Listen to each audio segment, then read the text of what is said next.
Have you ever watched a news story on television or in horror or read an article in the newspaper or online about victims of child abuse? Does a thought ever run through your head?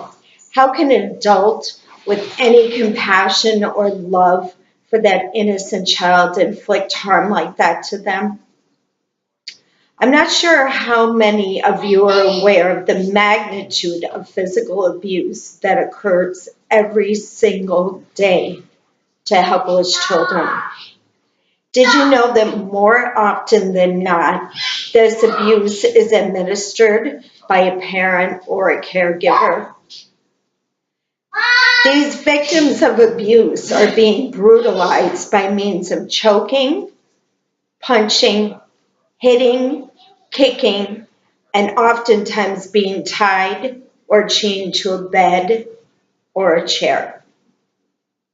Sadly, these are just a few of the violent acts that can or may be inflicted upon children by someone that they depend on to love and take care of them, not harm them. These acts of violence personally sicken me and hit close to home. Worse yet, in my childhood home. My younger brother and I were victims of these exact horrors that I've just described to you. Sadly, my dad and other family members knew nothing of the abuse.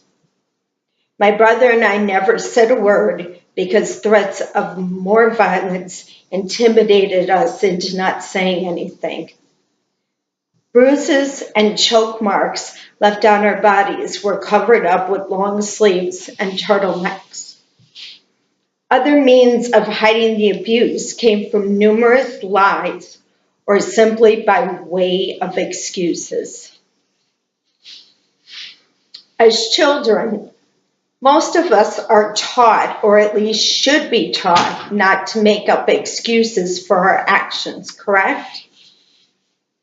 So why in instances of our abuse were excuses given? Worthless excuses such as, I was in a bad mood, or I was just angry and exploded. I'm sorry were few and far between. And when that phrase was said, it was usually followed by empty promises that it will not happen again. If you know what you're doing is wrong, then why continue to do it? Why make up excuses and lies? There's absolutely no excuse for the abuse of a child. Oftentimes, an abuser will blame the child by telling them, you made me do this. That's complete BS right there. Take responsibility for your actions. A child should never feel as if they are the cause of the abuse. The only one to blame is the abuser themselves. So when did the abuse finally end for my brother and myself? When she went to hit me one last time when I was 15. As my mother raised her hand to strike me, I stopped her swing mid-air and told her that never again will she lay a finger on myself or my brother. With a shocked look on her face, she turned her back on me and walked away. After being abused for nearly 15 years, the violence had finally come to an end for my brother and me. April is National Child Abuse Prevention Month.